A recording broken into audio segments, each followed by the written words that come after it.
delegates and all the delegation on the Global Sumud Flotilla. Thereafter, I will open to questions and answers, where all the delegates will have an opportunity to answer your questions. I do urge you to restrain with some of the questions that you will be asking, as you may have heard, if you have followed the news, that our delegates have gone through a horrendous journey at the hands of the Israeli military force. They have been exposed and met with a lot of violence. So please be respectful of the questions you're asking or the answers you expect to receive. Thank you. I'm going to hand over to our Ambassador, Faisal Musa.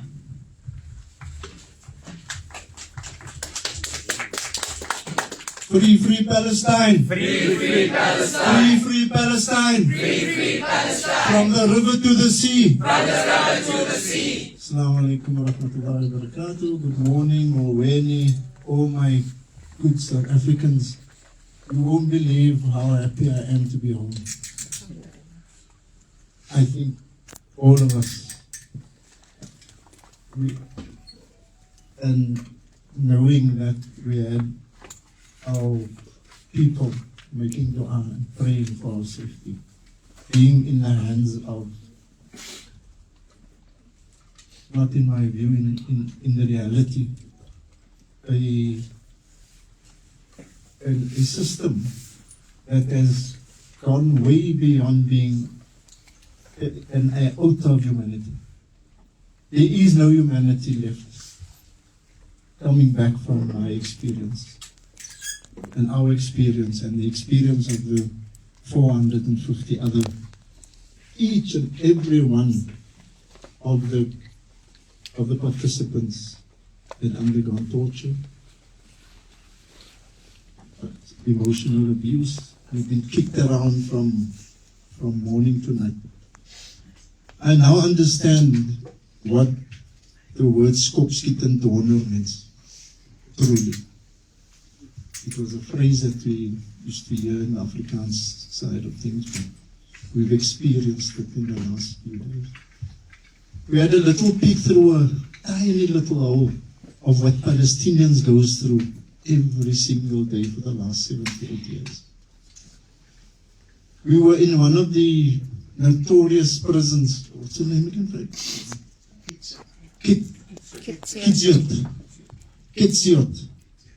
It's a 400 square meter, 400,000 square meter concentration camp. And it's known, if you Google it, you'll see that it's one of the most notorious of the facilities that Israel has built. And it's a mesh camp. Right? You know the wire? Yeah, barbed wire all over the place. And yet for the 2 days that we were there, we didn't see one Palestinian. And that's one of the biggest camps that Palestine has. So they've got the system designed to such detail that 9,500 Palestinians are presently in the prisons of the illegal state, genocidal state. We didn't see one of them. But I must say, I got to Palestine.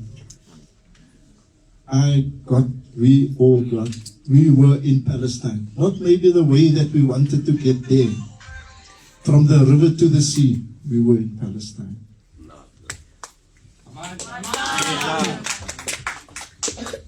The Europeans thought this time around that they carry European passports, and they even told some of us, don't worry, we will protect you.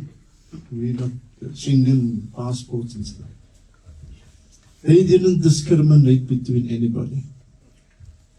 Each and every one of the 424 individuals went through similar experiences. So for 2 days we were on this boat. Just a little bit of my personal experience. So when we got intercepted, that's the boat that I was on. My first experience with a Zionist, I got shot with a rubber bullet. Fortunately for me, I had my life jacket on, and the life jacket was quite thick, so it absorbed most of the impact. And they come like a pack of wolves, and they are violent to the core. And of course, from there onwards, it was violence, violence, violence every day, every night, every 5 minutes. They would tie your hands behind your back with handcuffs or cable ties, and they push your head down to your knees while you're standing up, and they drag you wherever you go. So you all the time are stressing because you don't want to fall over, and when you fall over, they kick you up again. And that was the process that we experienced from the time that we were put onto those prison boats.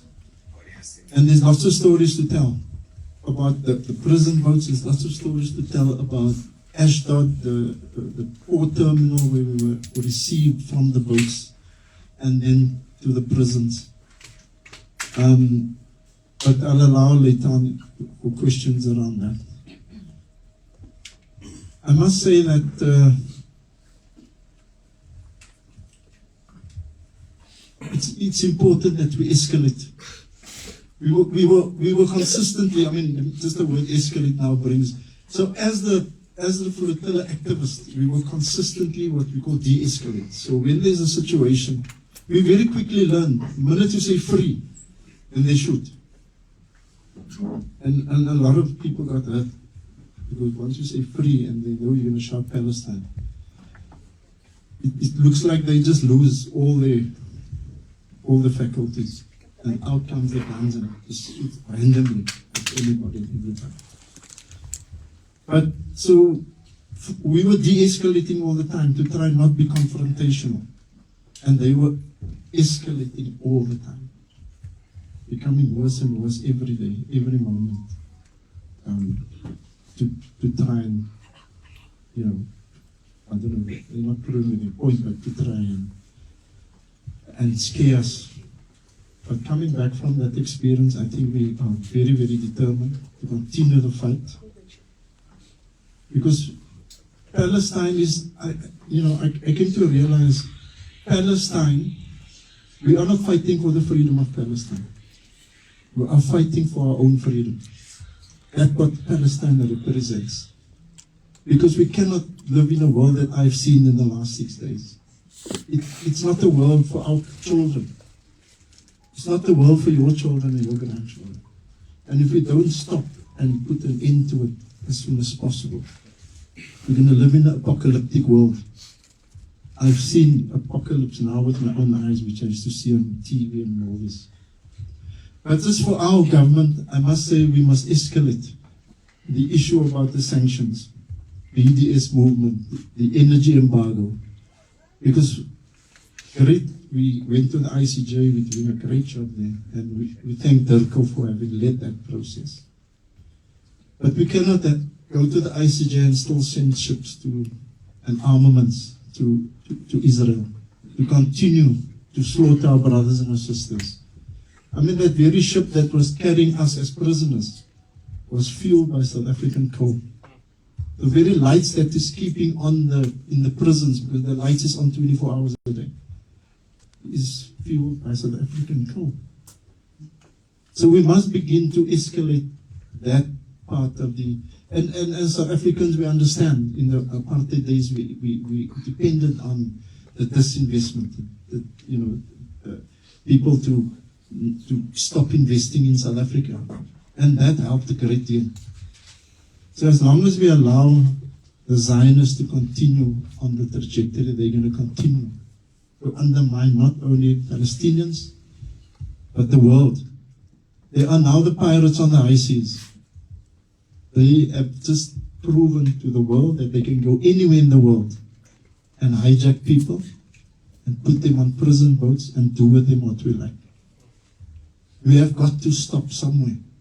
It's got to stop because the high seas belongs to them now. And the world is silent. You know, our governments reacted only once we were in prison. And I'm saying our governments, I'm saying the governments of the world. What we are doing as civil society is not even our responsibility. It is what our governments should be doing, because we are breaking down a legal system, international law, and we're creating pirates that can come and go and do what they like. So we're back, and we are even more determined than before. But in closing, it was a harrowing experience. And I come out of the apartheid days. I've been an activist for most of my life. And not even apartheid, was having been through detentions and interrogations. I've not seen what I saw in the last few days. And we must remember always that Palestinians go through that every day. Every single day of their lives, generation after generation after generation. We can sit here now and we're out of that situation. Those people we left behind in the prison there, it's almost normalized that they go through that. It was the one moment, DG, that I was in tears when I left the prison gates. Because we just across that massive wall, there were Palestinian children, there were Palestinian mothers and Palestinian fathers that has been there and doesn't even know when they're even going to see their families, if they even do. So Palestine to me is the global, it's a global, we are fighting for our global freedom, we are fighting for our global humanity. And it's not about the freedom of the Palestinians, it's about our freedom, my freedom, your freedom as you sit here. Otherwise, we are going to allow this world to be taken by people with no humanity. I thank you.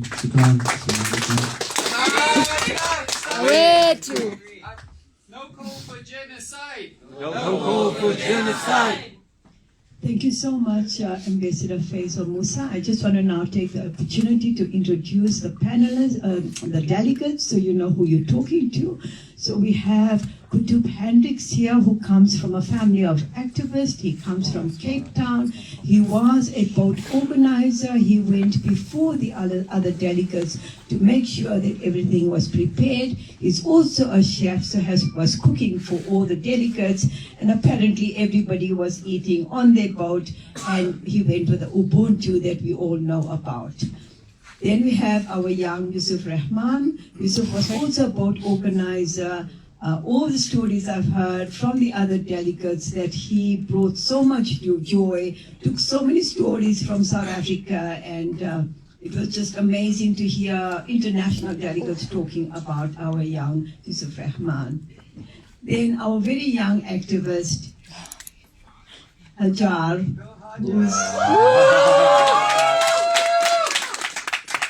when I came to leave her at the airport, I had a bag, because she forgot her bag, and I gave her a bag that I had got from Ramallah, and I said, Hajar, I want my bag back. You make sure you come back and you bring my bag. Hajar has been through a journey that only she can share with you, but I think she's a voice of all young people, all young females, of how we need to continue and be inspired by the voices of people like Hajar. Then we have Mohammed Faik. Mohammed was a stalwart in the apartheid struggle. He was in exile, he was imprisoned, and you would ask, but why again? Why would you go when you know what it's like? You were confronted by the South African apartheid regime. Why are you doing this? And he's going to tell you why he will continue doing this for all oppressed people. Then we have Ibrahim Peters, who has 3 young daughters. They missed him, they cried, They went to school, they did their work because they knew their daddy had a lot of work to do. And they were so strong in supporting him from home. And every time I would ask his wife, how are the kids? And she would say, they're really struggling, we're struggling, but they know the work their daddy is doing. So I think that is Ibrahim Peters. And I want to just talk about our dear DG Zendango, that for me personally, in all the work we have been doing, I have a sense of comfort that we have people in government who still stand with the values we had in the anti-apartheid struggle and continue to fight despite the kind of infiltration we're having in our government from the right wing, from the fascists, and they have taken us to the ICJ. We need to continually support this, the work that Comrade Zendango and his team are doing. But last and not least, we have Bongi Nkosi, who you will see with a white hat. He was also part of the delegates right to the point where they were ready to sell. He was allocated a vote as well. But Bongi Nkosi is a teacher. He is committed to his work as an educator. And as you know, as a teacher, you would lose your job if you have extended leave. So Bongi Nkosi was forced to come home, but I know his heart is right here, and he carried the delegation and inspired them in all the time that he spent with them in Almaras. Thank you. So I hand over to the media, and I'll take hands from the side. Just raise your hand. Sunny, will you help me with this, please? Livonia, you could also assist with this. Any hands? Any questions? Okay, we have a question here. Please think of the questions in the meantime. Assalamu alaikum wa rahmatullahi wa barakatuh. Just a question, no comments. Just anything, yeah. I'm the father-in-law of Sheikh Ibrahim. I just want to ask a question, Ibrahim. What inspired you to go? Another question? Please, no comments, only questions, eh? I have a question for my friend Hanja. I know this is not the interview, so how do we help you from this point on?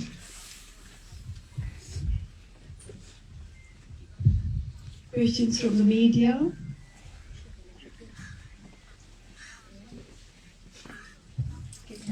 My question is for Harjit. You're the only female representative from South Africa, and you wear a hijab as well. I want to know about the differences in your treatment because of that. Thank you. One more question, and then we can take the answers. So it's Ponty from Salam Media. Thank you so much. Welcome back. I just want to find out if you people felt that you were supported enough back home when you guys were abroad. Thank you. Okay. Okay, one more question here, and then we take a second round. Good morning. I also just wanted to pose the question to Hajao. We heard quite horrific stories from some of the flotilla activists that went last year around how they were treated. I just wanted, to get a sense from you, in terms of your experience at the detention centers there, and just understand from perhaps any of the team members, the moment that you were intercepted, what went through your minds? Was there any point where you felt that you perhaps regretted, or was it all worth it for you? The fight was all worth it? Thank you so much for these questions. I'm going to start and give all the participants a few minutes to respond as they wish. Thanks.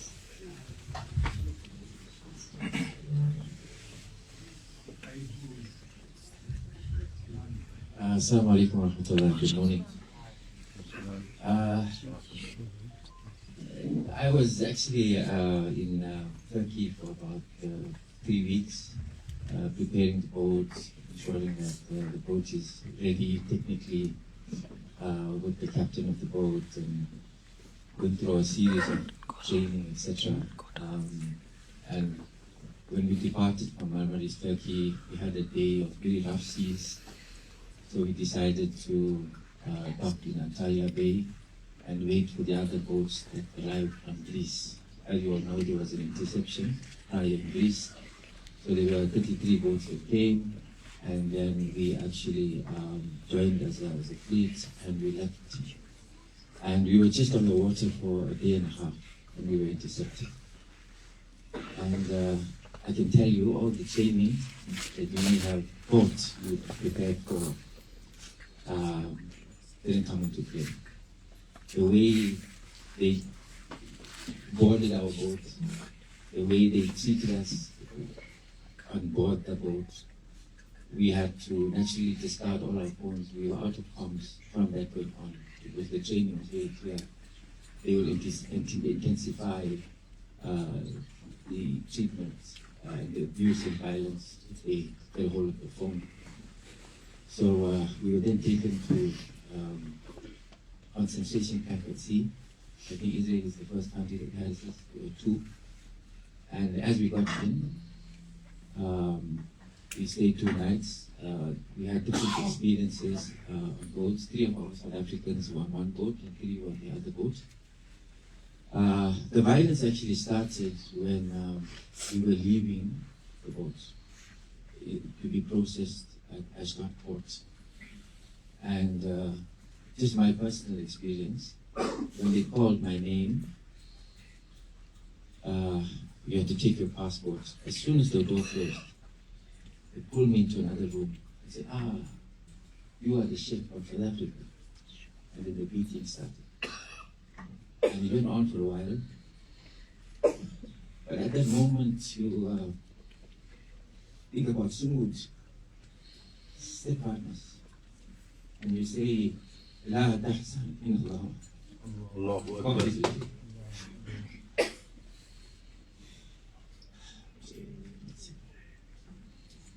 And then we went into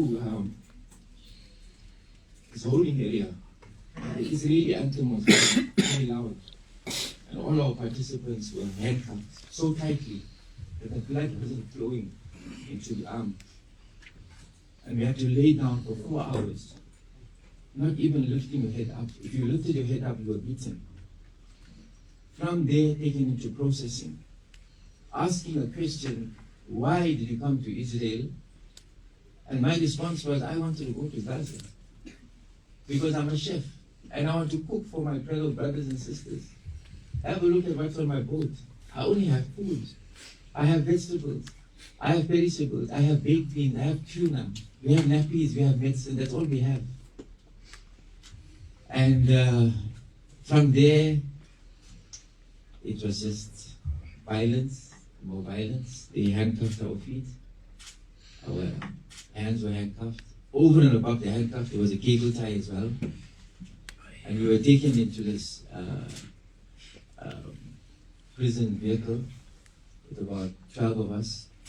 And in the vehicle, you could see the Arabic writing of all our Palestinian brothers and sisters. And I did that in the vehicle and when I was in my cell. And I made a connection with the writing. That was the closest that I could get to feeling the pain of our Palestinian brothers and sisters. From all the other candidates, I was in cell 1, and it was 11 o'clock in the evening, and we were sleeping on actually metal beds with no mattresses. So the guard knocks on our gate, we were 16, and he said, please take these mattresses and put it onto the bed, and take these blankets, and he threw sandwiches into the room, and we were wondering what's going on. So, okay, we did whatever was asked, and mind you, if you didn't follow instructions, you were beaten. And they talk once, they don't talk twice. You have to listen very attentively. If they say move, if you don't move, they hit you. You must listen very carefully. So we followed instruction. And then we ate, and we actually, a few of them ate. I was on a hunger strike. I ate very, I had just water.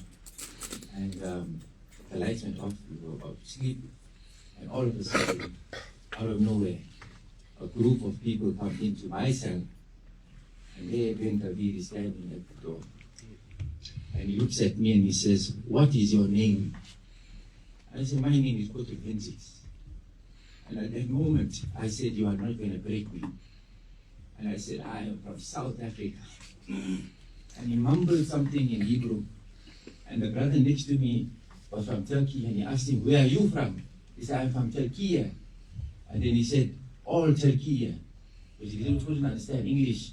When Ben Kabir just whispered something to his companions, and he had pulled cameras all around him, and he left the room. A half an hour later, "Hendricks, come forward, please." And in my mind, the only thing I could think of was, there's no assault coming. Because of the passport, because of the ICJ. And I said, I'm going to stand firm, because we are South Africans. And we rise. You will not break me. Takbir! Allahu Akbar! And somehow, I prayed. And I said, Hasbunallah wa ni'mal wakeel, ni'mal mawla wa ni'mal nasir. And the guard said to me, "Go and sleep." Allahu Akbar. And the next day we left. The next day we left. But when we left, we were in this prison vehicle with no aircon, no ventilation, wearing these clothes in a 35-degree heat for 4.5 hours. It was the last goodbye from Israel. Thank you for coming. And we are ever so grateful to the people of Turkey, the Turkish government, who chartered 3 flights for us. They received us, they made sure they clothed us, they fed us. And I speak on behalf of all the delegates. We were all assaulted, and we were able to get medical treatment, and we've given our statements already in Turkey that will be submitted to the necessary authorities. I must call out our advocate Shabnam from Johannesburg. She's head of legal in GSF. She's still in Turkey at the moment, who also assisted in helping us a lot. And Aisha Bahid is here as well. She was with us until we departed, and we're ever so grateful to our legal team for being there. So the question was about the support. When we arrived at the terminal to depart for Istanbul, the embassy from Amman delegates were there. We were grateful to see South Africa, a South African flag after many days. When we were leaving Istanbul, we also received a very heartwarming call from the ambassador to Turkey, who was based in Ankara. So in terms of the question that was asked in response, yes, we received a lot of love, a lot of support from Firoza and the team, the legal team, and we are ever so grateful. Even though we had no communications, we knew that we were being watched and we were being followed. So with those few words, I thank you, and we must continue, we must rise, we must continue the fight. One last point. We heard some Afrikaans in the prisons. So those soldiers need to be stripped of their IDs and their passports. Thank you.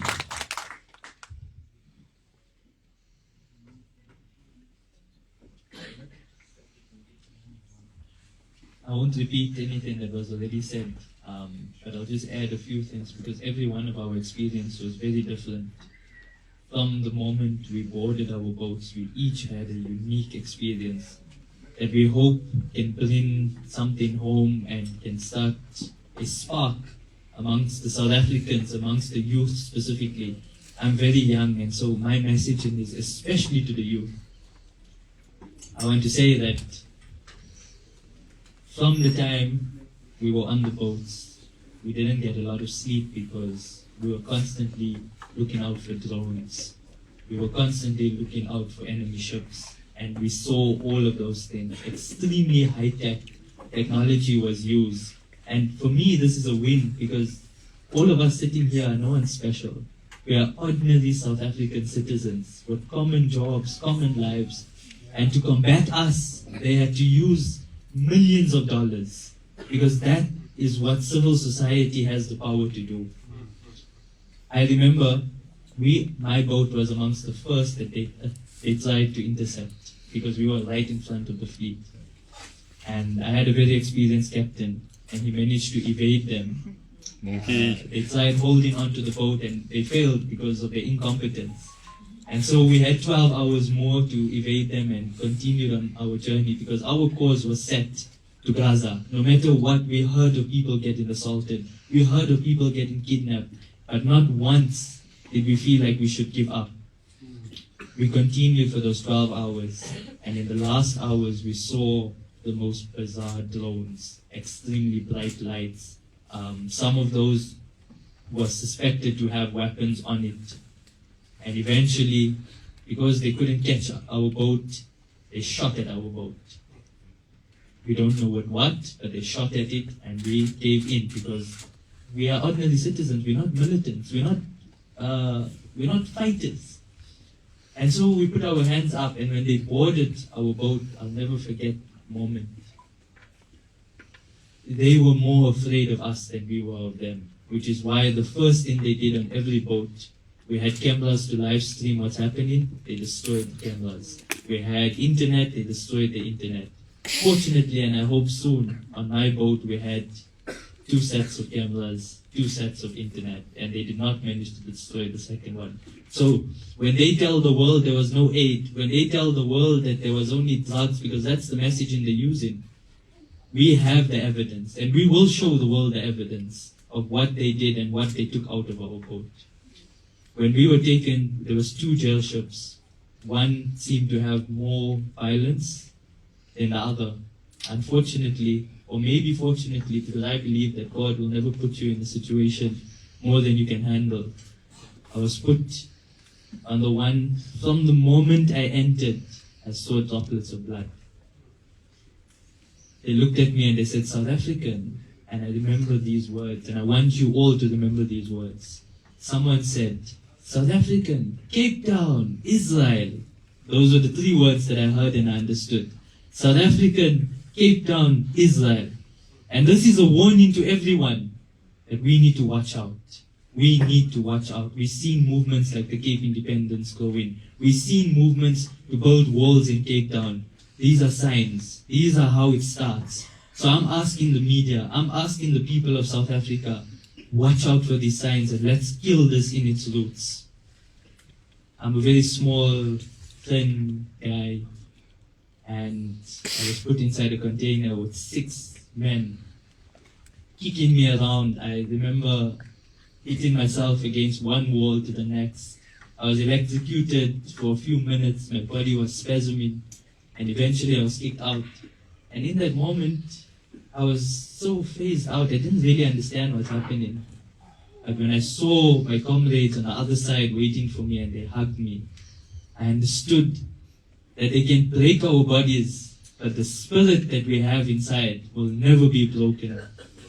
Takbir! Allah. Takbir! Allah! Takbir! Allah! Amandla! Awesu! When I went inside and I'm looking around, people had broken noses, their eyes were blue, people had far more worse wounds than me.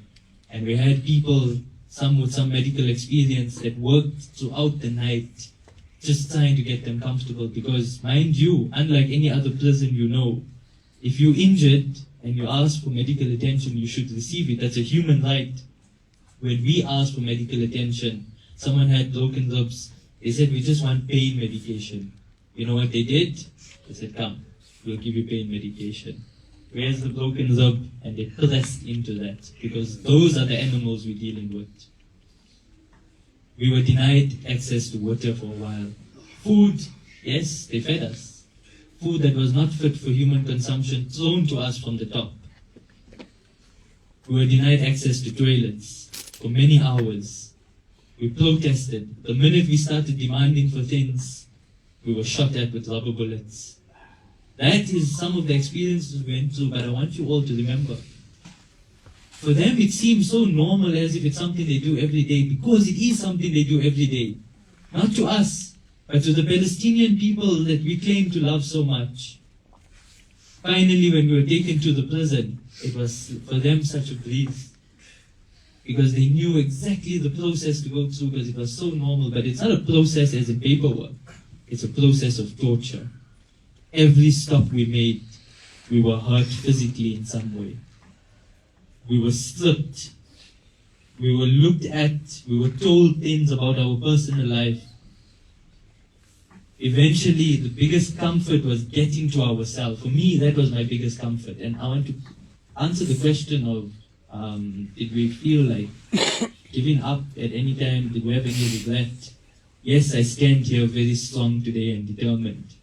But the level of torture that we went through in that moment, all you wanted was for it to end.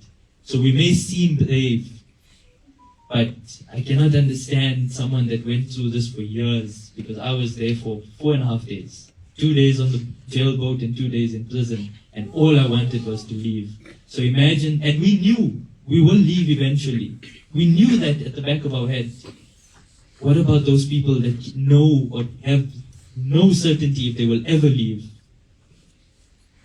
And coming towards an end, the worst and the best meal I had was when I got onto the plane, the Turkish Airlines. Keep in mind, I did not eat even a crumb of bread for 4.5 days. I had water, which was sometimes bottled water, and sometimes it wasn't fit for human consumption again. And they gave us the most amazing food. And I looked at that food and I remembered that I teared. Because I said that here we are, going to have the best meal of our lives. But our mission was to take food for the people of Gaza. Our mission was to take food for the people of Palestine. That's all our mission was. Just to take food, nothing else. We were not joining the physical fight. We were not going there as combatants. We only wanted to take food. And we failed in that. And I want to tell every person here and every person listening that as humanity, we failed in our mission. And let me tell you why we failed. We failed because we could not garner enough support. We were 4 hours away from Gaza, 4 hours away from giving people food. But we failed because we could not get enough support from the people. We could not get enough support from humanity to carry this mission through. We were 400 and something. I can guarantee you, if we were 10,000 people, how many people come out and say we support Palestine? If we were 10,000 people, I'm 1,000% sure we would have accomplished this mission this time, not next time. But we failed in getting that support.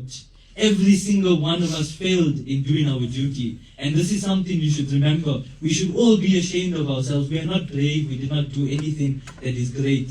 We should be ashamed that we failed in this mission because we were not able to get the support of the people next to us. We were not able to get the support of every family member, of every community member, of every South African, of every free person in the world. We were not able to get their support to free a few or less than 2 million people. We are almost 8 billion people in this world, and we couldn't even get 1 bottle of water to Gaza. This is something we need to think about, something we need to change immediately. So whatever experience we went to the hospitals, we got medical treatment, people were injected with unknown substances in the prisons, so we gave our bloods. All of this, and finally we came out free, and there's a sense of relief. When I saw the South African flag, there's something in my heart that changed, because if anyone has been following, one of the first videos I did was when I put up our South African flag on our boat. And I said that I'm amongst one of the very few people in this world that can proudly hoist my flag next to the Palestinian flag without feeling as if my government is complicit. But it doesn't end there. The jail ship that I was tortured on, the jail ship that the South African citizens were tortured on, it only moved because the coal came from this very country. And I demand that this is looked into and stopped by our government, because as a citizen, I have the right to demand this.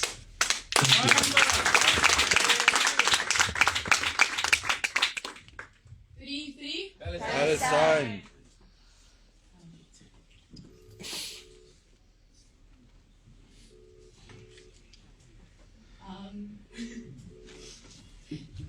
this support that you see now, this is basically the support I've received as the only girl on this trip the entire way. Alhamdulillah, I'm very grateful to say that every single one of the men at this table has taken on a role of either a big brother or a father figure or a grandfather figure, and has taken care of me this whole way in whichever way that they've been able to, and I'm very, very grateful for that. Even when I was being shoved onto a prison boat and I wasn't sure what the hell was going to happen, and I walked into a prison boat after being shoved around, and the first face I saw was Uncle Faik. And he held me. Said, "It's okay." Just recited in my ear. In our trainings we learn about the Palestinians, Kutub spoke about Sumud, we learn, which is steadfastness. We learn about sabr, patience, and we learn about suha, resilience. And that's what carries us through this journey. And so now, even when I had to end the phone call with my dad, who was reciting Surah Yasin to me, because there was a Zodiac with about 20 IOF soldiers speeding towards us, and I had to drop my phone in the ocean. Even in that moment where I was petrified and my heart is shaking, it's pounding, and the anxiety that I can't describe to you, even in that moment, I knew that, this is a mission that is so incredibly important. And it's a mission that I will do again and again and again and again. You tell me tomorrow I must go and set sail. I might put some German on my bruises first, but then I will definitely go again. Because we go at the request of Palestinians. We go because Palestinians have been begging and screaming and crying and asking us to come to their aid and to help them for decades. And we've been failing them. We talk about the numbers since the 7th of October, since the beginning of this Gaza genocide, but what about the numbers since pre-1948? What about all of the lawn mowing that Israel has been doing in Gaza for all of these years? What about all of the blockades, all of the starvations, all of the children that they throw into prisons in the West Bank? We've been failing them for decades. And so that's why I say with absolute confidence that if they call me tomorrow, I will go. And I will keep going, despite their treatment. Yes,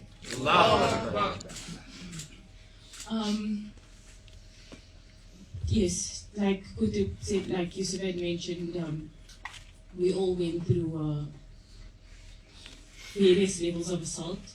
I'm not at a point where I can go through the details right now, but there was physical, there was psychological, there was sexual violence,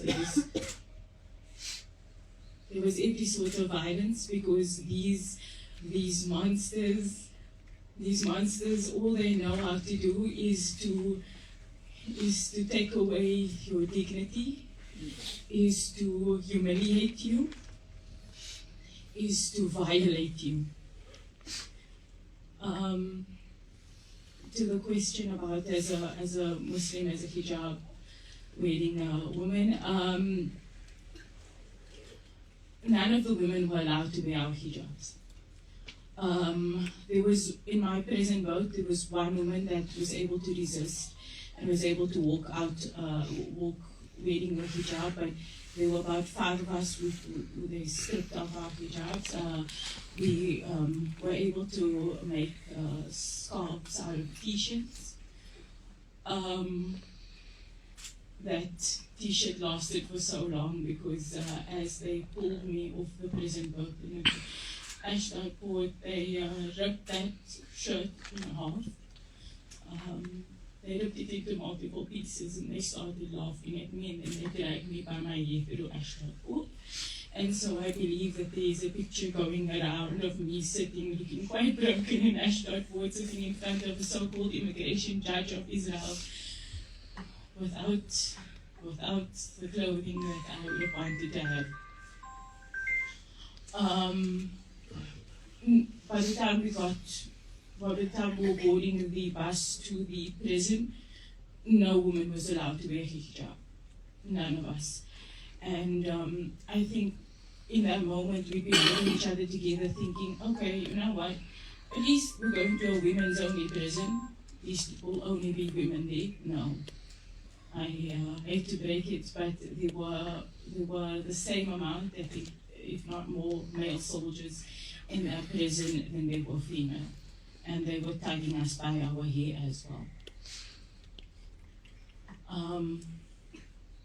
And I remember reading testimonies of Palestinians before this, because, you know, we talk about numbers. We talk about numbers so often, but we forget that these Palestinians are individuals. They are people with lives, with hopes, with dreams, with families, friends, careers. They are names. They have a name. And so I went with a list of names. I'm doing this for Hadil, I'm doing this for Ahmed, I'm doing this for Fatima. And I read testimonies.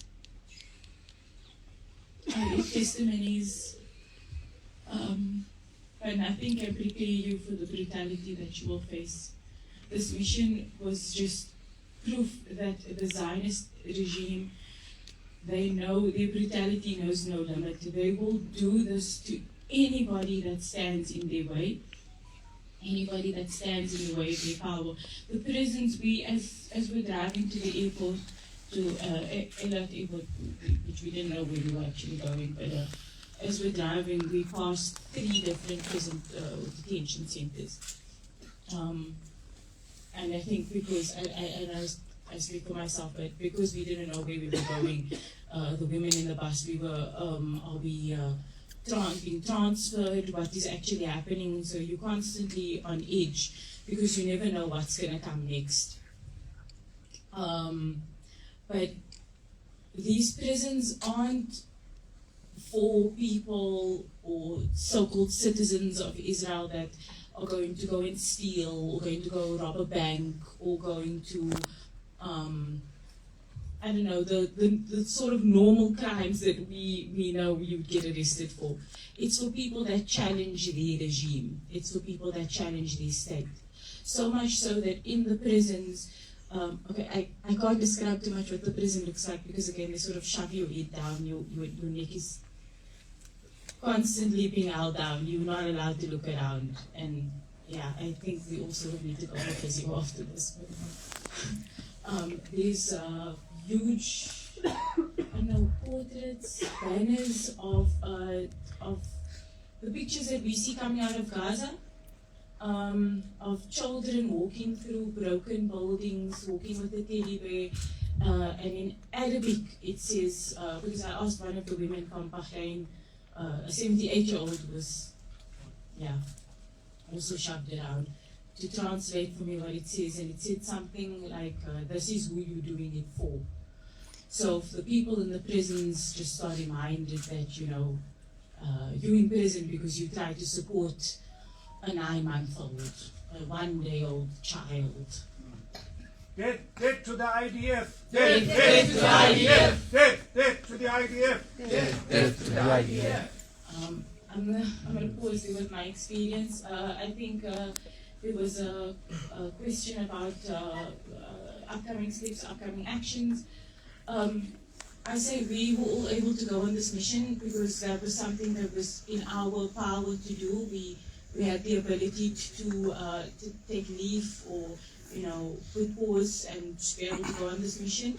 But if you are not doing everything that it is in your power to resist occupation, to resist oppression, to resist imperialism, capitalism, fascism, then you are complicit with genocide. It is as simple as that.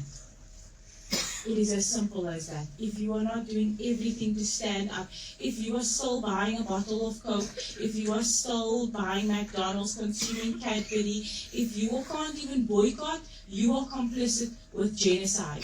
If you are voting for the Democratic Alliance, the Freedom Front Plus, the Patriotic Alliance, or any of the other parties complicit with genocide, then you are complicit.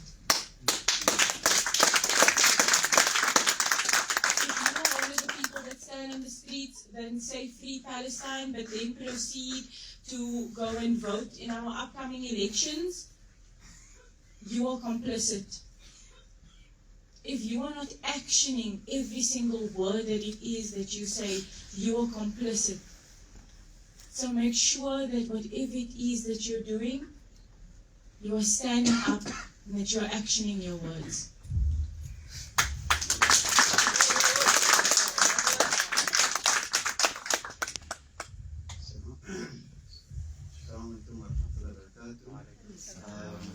I've been introduced. I'm also, I think, probably known as the crybaby of the group. So I cry for any reason, so you must please excuse me.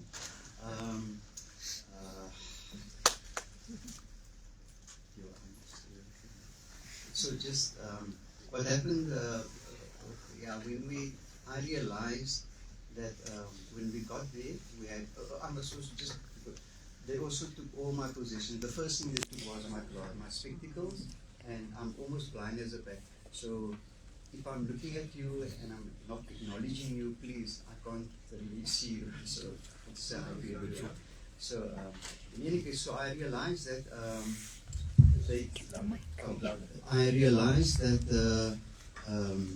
while we were there, that we were all Palestinian. And probably as we are sitting here, we have to say we are all Palestinian. So I realized that, so they have a plan, because some of the soldiers spoke to us, and they told me, they asked me, why did you come here? I said, I think you guys are to bring baby food on my boat, find baby food, nappies and so on, and for the starving children and dying children. And their response was, but why do you want to save them? They are all terrorists. Sure. So they made it very clear to me that from the moment the baby is born, that baby is a terrorist and must be killed. This is what they, and they smile when they say this. That's how savage they are. I realize I'm a father and a grandfather, and I especially went on this mission for our children and our grandchildren, because they are in dire straits. I realize that the Zionists, they are all over. I'll just give an example. Cape Town, in the schools, in the universities, in the organizations, and I'll say it in the NJC. One of the top guys in the top position in the NJC, he was a spokesperson for the DA in government. In government, for the DA, he's in the NJC. In my area where I live, the councillor is a Molana. So I'm just saying, this is how bad it is, and we know the majority of the Muslims are still voting for the DA. So, and a lot of things that I also wanted to say has already been said, but I'm thinking that we need to look at the situation where we are at now, and what are the next steps. And like I said, we need to escalate. It's so important. The moment is right now. They are like cornered animals. That's why they are like savages, because they know this is their last fight, and we're going to get them. During the apartheid years, we used to say freedom in our lifetime, and we managed to get it. So from our side here, we want to see that also for the Palestinians, freedom in our lifetime. We also must not forget that globally people are being oppressed and suppressed and going through the same things. That we must also keep them in our prayers and du'as. And inshallah, when Palestine is free, we'll move to the next place. That's our mission. That's our job. Allah says in the Quran that when you see, Allah speaks of truth, justice, equality, fairness, and it's like a command. If you see that, you have to respond, you have to do something. You cannot just make dua and hope for the best. Dua is the lowest form of iman. So what do you want to do with your iman? Are you okay with it just being at that lowest point? So you need to step up. You need to do more. Allah says in the Quran, when you see these type of things, even if it is your parents, imagine that even if it is your parents, what an instruction. So how can we sit back idly and see these things happen and not do anything? Like Comrade Nazir also said, in our homes now, some of us, I have friends that says, I can't go without my cook. Imagine how his mind has already been brainwashed by the Zionists. They've trapped our minds. So we need to educate our families, our children, our grandchildren. Let me tell you, I have 5 grandchildren. When I see them and I greet, I say free, and they say Palestine. Free Palestine! Louder, free Palestine! Free Palestine! So it is good. So it is for his children and grandchildren that we need to do this. We need to do this because, like I said, we are all for the Zionists, we are all Palestinians. We're starting at those that have a Palestinian passport, but believe you me, it doesn't matter your nationality. You are Palestinian. They have a plan. They're coming for us. They've infiltrated. They are all over. We need to stop them. The genocide is happening in Palestine. When they are done with Palestine, we know what's happening in Lebanon. You've heard what Comrade Kutub said, or Comrade Yusuf, about. They are saying blatantly, Cape Town is the next little Israel. What are we going to do about it? They're starting to build walls in Cape Town between the communities. They want to do that. So this is the dire situation that we find ourselves in. So we need to, like I said, escalate. We need to raise the awareness and the consciousness of especially our families and our friends and our communities. And yes, even if it is just going to the marches, just supporting. Every little bit helps. Every little bit helps. And nothing is done in vain. It makes an impact. And we see that happen. We saw what happened now with this now. Okay, shukran Zaka. Free Palestine. Free Palestine! Assalamu alaikum. It's the afternoon or morning start. Not even sure. I don't even know what day it is. So I was asked what my inspiration is. There are many inspirations that I can draw.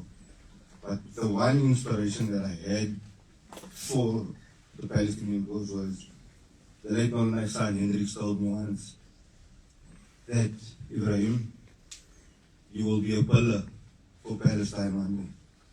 And since then I've been doing this.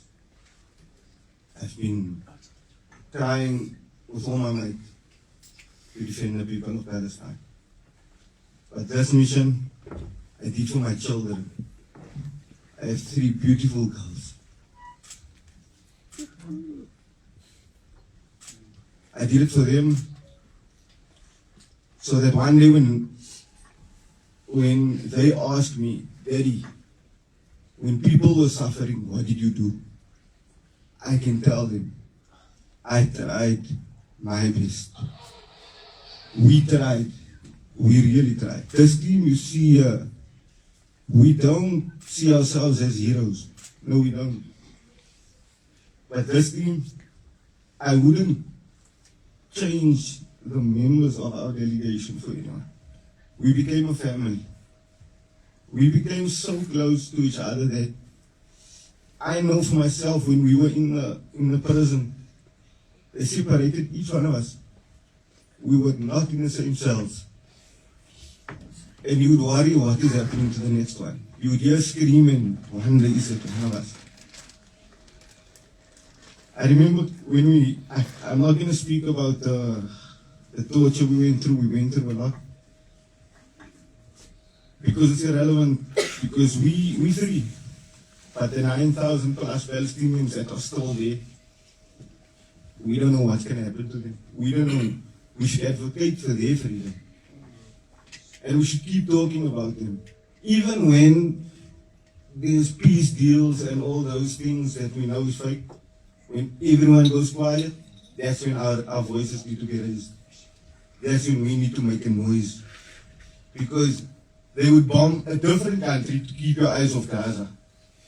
So we should keep our eyes on Gaza, keep our eyes on Palestine, keep our eyes on the West Bank. Because our people are suffering, and what we went through is not even close to what they went through. So I don't want to speak a lot because they spoke a lot. Like